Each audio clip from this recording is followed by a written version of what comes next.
Hello, my dear learner. Welcome back to the online Shine. We are learning the DYBMS Semester 5 Unit 2 Chapter 4 Hedge Part 3. Now, in this video, we're going to learn the perfect hedge and the imperfect hedge and the arbitrage model. So, before to start the lecture, hi, my name is Meenakshi Kantari and I am the expertise in the finance and the accounting.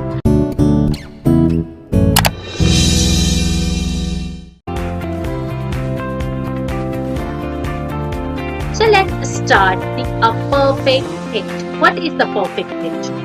Hedge means to be intention to reduce the risk in the future.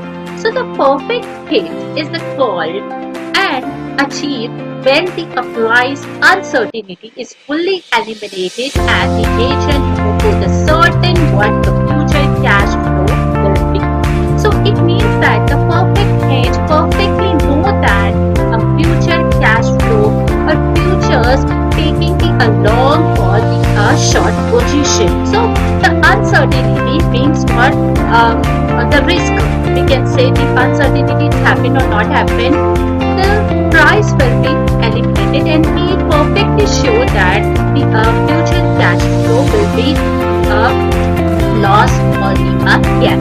But in the case of the imperfect hedge is the partial hedge in which the price uncertainty is reduced but not the fully eliminated, but is little confusion about and we taking the offsetting position in the imperfect hedge. So the imperfect hedge is taking the opposite position and not sure about and it easily not eliminated from the market or not taking the any position. Now, a common example of the perfect hedge would be the investor using the combinations of the held stock and the opposition option. Means that he taking the stock and he also taking the option position. So he ensures about or the relax about the what the loss in the stock position. The downside of this strategy is that it's also the limit the upside position. When the one stock is upside and the another stock is downside. So it's taking the balance in their portfolio or in their assets.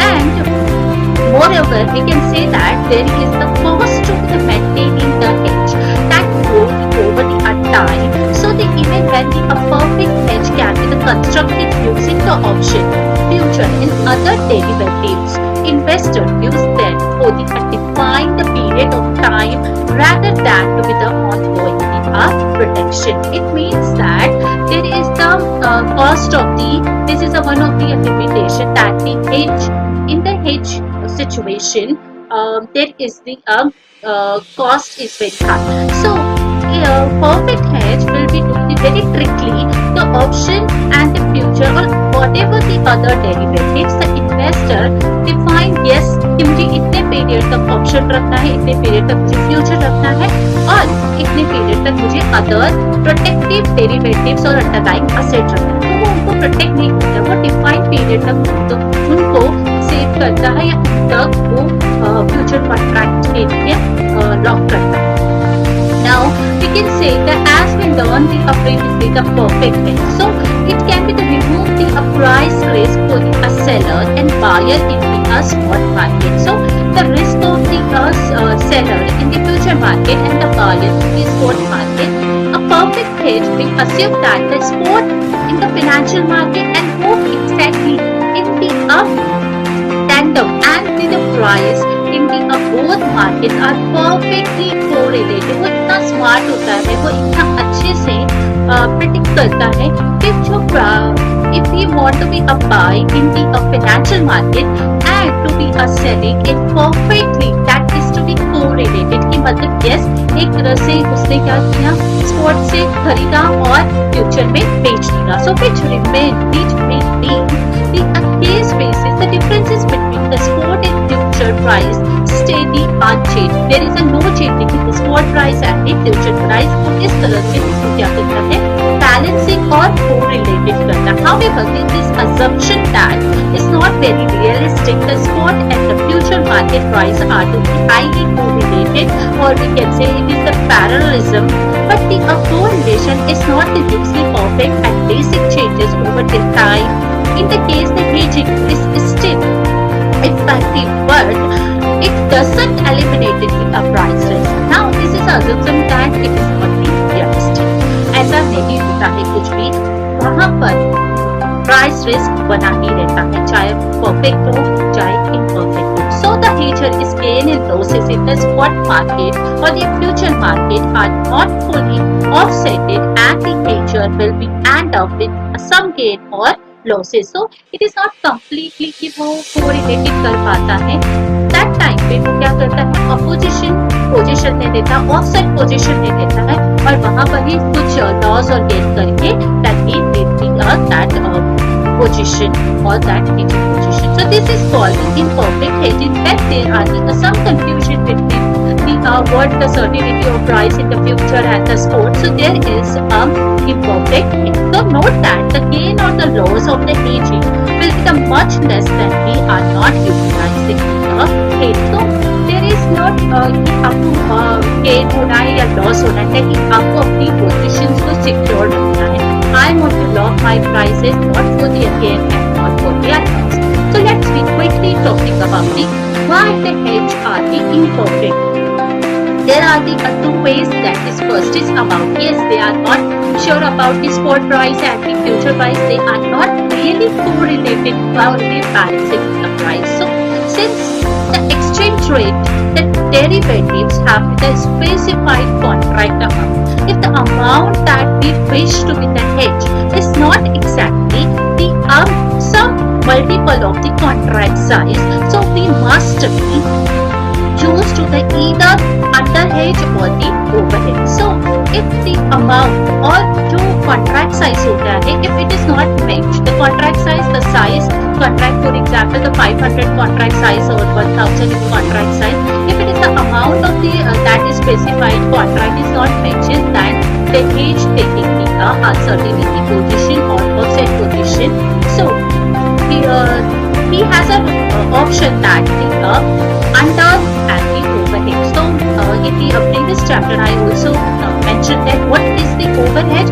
When the future price is more than the cash price, that is the overhead. And when the under price, when the cash price is higher than the future price, it is called the under hedge. So let's talking about the second point, the delivery date. If the date of the future transaction does not perfectly match with the derivative delivery date. For example, the future transaction supposed to be in the month of May, but the delivery date is not be in the month of May. It happened to be in July. So we must be choose the contract with a longer delivery date and close it. फिर हम क्या करेंगे, उसको और longer date कर देंगे और वहीं पे क्या कर देंगे, close it कर देंगे, because एक महीना या 15 दिन महीना 15 दिन भी आगे पीछे होता है. So this doesn't changing in the spot prices. So the future and the spot prices is conversion as they get a closer to their maturity. Therefore, the correlation between the future and the spot rate is not equal to 1. Of course, if there is a delivery, थोड़ा भी delivery आगे पीछे हो जाता है, तो spot rate क्या होगा, changes आ जाएगा.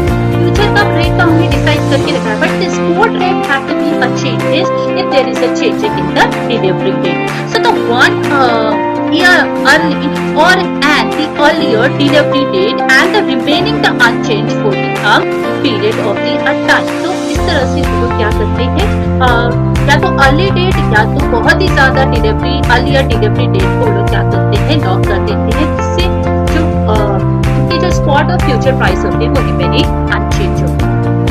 Now, what is the basic thing?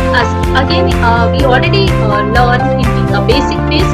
Basic means is what the differences in the what the cash price to the future price. So when the prices movement in the future contract and the underlying assets are not perfectly correlated, means they are not balancing the spot and the future price. So and in perfect hedge resulting, even though they are the some same assets, but the increased risk can be eliminated by the obtaining the correlation between the two prices with a past price movement. So always we are the correlating perfectly the spot and the future price. But in the assumption that irrespective it is not happening, there are always be the uncertainty in the price movement. So now they are next talking about the arbitration. So move on the next segment, that is to know about the arbitration. So the arbitrator is the person or the investor who take the advantages of the both parties. An arbitrator is adept to exploit any discrepancies in the price between the future and the cash market.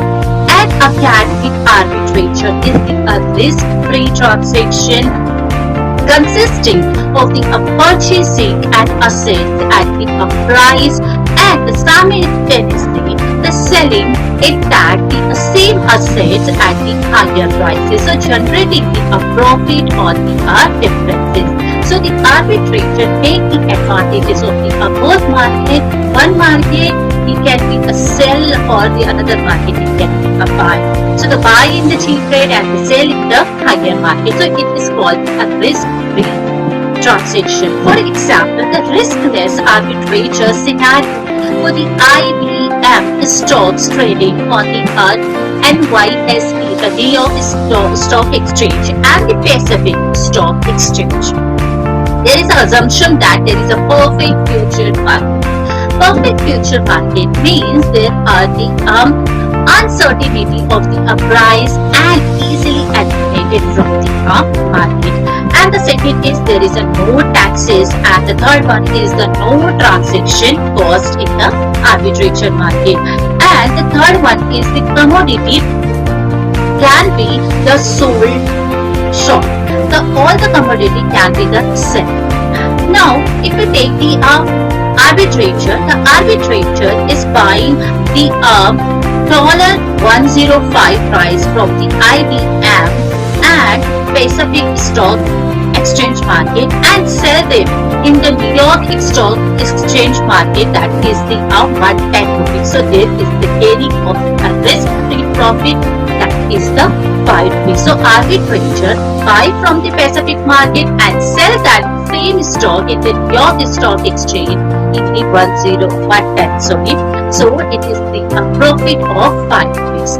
Now we talk about the arbitrator model, that is the cash and carry model. So what is the cash and carry model? A cash and carry arbitrator occur when a trader borrow the money, buy the goods today for the spot market for the cash and carry the goods to the expirations of the future contract. Then the deliveries the commodity against a future contract and the pay of the loan. So the any profit from the strategies would be an arbitrator profit. So it is called the buying in the spot market and hold this goods in the expiration that for the future contract. It's called the cash and the carry the arbitrator for getting the profit in the future contract. So we can see that the 0 to 0.1, that is to be borrow the money, and the second is the sell the future contract, borrow the money for any goods in the spot prices, and it is keep it till the expiration date and buy the commodities, deliver the commodity against the future contract and recovery money and the pay of the loan. So it is the recovered and pay of the loan. So that is called the cash and carry arbitrator. Again I repeat, the cash, borrow the money and buy the spot market the goods, hold till then the expiry date, and then the delivery in the future contract and gaining the profit. It's called the cash and the carry for the future date. So it is called the what? The cash and carry arbitration. Now Now, what is the reverse cash and carry arbitrage? It means the reverse. What is the reverse then? A reverse cash and carry arbitrage occurs when a trader sells a short of physical assets. Trader sells a short of physical assets, and now the traders purchase a future contract. Sell now and the purchase in the future contract, and which will be used to honor the short sales commitment, and then the trader tend the proceed of an establishment rate of the interest. In the future, the trader accepts the delivery against the future contract and uses the commodity received to cover the short position. It means the arbitrator buy in the future, and any profit from this strategy would be an arbitrator profit. So the reverse cash and carry, the arbitrator first sold position and or short position, and then the future contract in the long position. So in this scenario, they sell the short the commodity, then they lend the money to receive from the short sell. They are lending the money, and the buy the future contract and accept the delivery from the future contract and use this commodity to receive to cover the short sell. So they very smartly they first sell and lend the money to the for the future contract, and then to be just invited to be taking the short position. So this is called the reverse cash and carry arbitrage. So you can see that in this cash and carry and to be the reverse and carry strategies.